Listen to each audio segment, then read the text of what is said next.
केंद्र सरकार द्वारा घोषित की गई अग्निपथ योजना भारत के नौजवानों को देश की रक्षा व्यवस्था से जुड़ने और देश की सेवा करने का एक सुनहरा अवसर देता है। अग्निपथ स्कीम के बारे में बताया जा रहा है, आपको क्या लगता है उसके? जो किराए का जो लड़ाई कार्ड, किराया का जो जवान तैयार करना चाहते हैं और उसके साथ साथ ये स्कीम के द्वारा जो आदमी का जो गरिमा है उसको घटाने का कोशिश कर रहा है। और उसके बाद जो 4 साल का जो उन लोगों का 6 महीने का कोर्स करने के बाद 4 साल का जो उन लोगों का काम करने का पीरियड रहेगा, उसके बाद उन लोग क्या करेंगे उसके बारे में इन लोगों को ज़्यादा कुछ नहीं बोल रहा है। और कुछ पैसा देके वो लोग रिटायर कर दे रहे हैं। 25% को रिक्रूट करेगा, बाकी लोग कहाँ जाएगा? जो प्राइवेट जो ऑर्गेनाइजेशन है जैसे कि जो होम सिक्योरिटी, ये जो कुछ प्राइवेट कंपनी है, वो लोग कह रहे हैं कि जो ये कोर्स करके आएगा उन लोगों का अग्राधिकार देगा। और ये प्राइवेट कंपनी क्या करेगा, कम से कम पैसा में काम कराने का कोशिश करेगा। 5,000 दे के बोलेगा तुमको काम करना पड़ेगा। अगर वो कहेगा कि मैं नहीं करूँगा, बोला और भी लोग हैं, और भी लोग ट्रेन करके बैठा है, हम उन लोगों को लेंगे और कम पैसे में खटाने के लिए। तो एक ये सरकार वो प्राइवेट कंपनी का जो भराटा का सैनिक है उसकी तरफ धकेलने का कोशिश कर रहा है। मेरा मानना है कि जिस तरीके से पूरा देश भर में बेकार युवाओं का काम नहीं है, काम बनाने का जो प्रयास करना चाहिए था केंद्र सरकार के, अभी तो परमानेंट काम कुछ नहीं है, सब कॉन्ट्रैक्चुअल हो गया है। इसी का मतलब कंटिन्यूएशन में ही केंद्र की सरकार कर रही है क्या?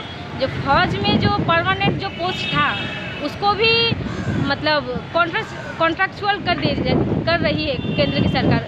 2 साल 3 साल 4 साल के लिए फौजी को लिया जाएगा। उसके बाद जिन उन लोगों का जो मन होगा, जिन लोगों का रखने का मन होगा, वो लोग रखेंगे। उसके बाद बाकी को बाहर निकाल देंगे। जो परमानेंट जो काम था वो बंद कर दिया जा रहा है। उसी तरीके से हम लोग जैसे देख रहे हैं जो 100 दिन का जो काम है, मतलब युवाओं का परमानेंट कोई काम नहीं है, 100 दिन काम कर रहे हैं उसके बाद बेकार, उन लोगों का कोई काम नहीं है। फौज में ही भी इस तरीके से वो लोग कॉन्ट्रैक्चुअल जो बेस है वो लेके आ रहे हैं, मतलब स्थायी काम को बंद करना चाह रही है केंद्र की सरकार, मेरा ये मानना है।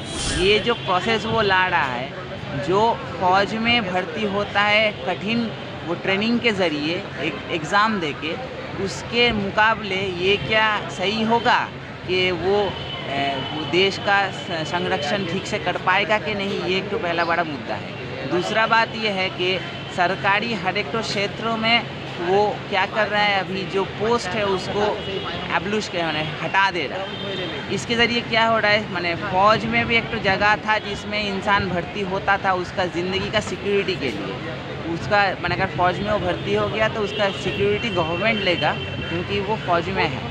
आज वो भी रहेगा कि नहीं, इसके ज़रिए मुझे ये तो डाउट है।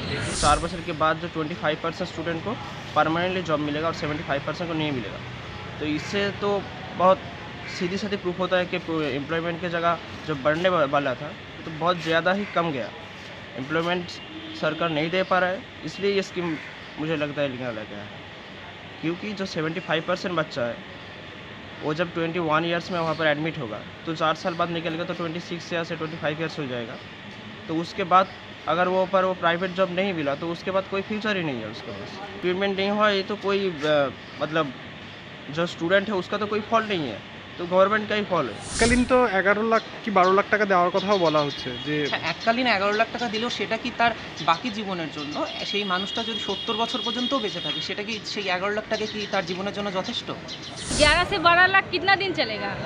परमानेंट एक काम रहेगा तो हर साल उसका मतलब हर महीना जो उसको मिलता है, उसके बाद उसका जो रिटायरमेंट के बाद जो पैसा मिलेगा वो अलग रहेगा।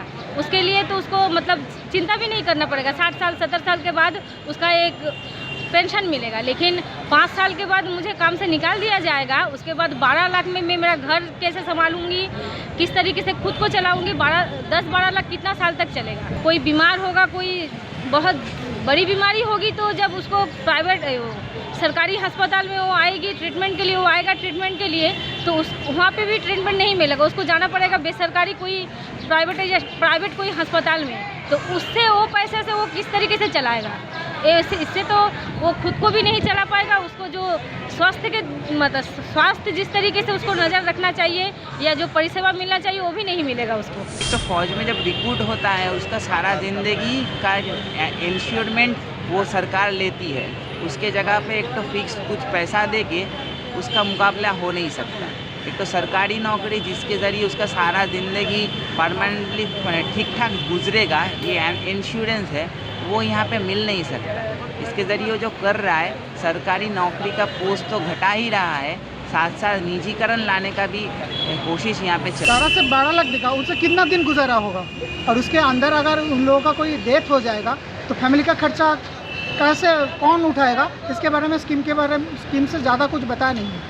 तो कुछ लोग, मैंने ये सुनने में भी आया है, कुछ लोग मांग कर रहे हैं कि जो सरकार में MLA MP होता है वो 5 साल कंप्लीट करने के बाद उन लोगों को पेंशन मिलता है। तो अग्नि जो वीर का जो सम्मान दे रहा है, तो इन लोग भी तो 5 साल भी कम करें, इनको भी तो पेंशन दे।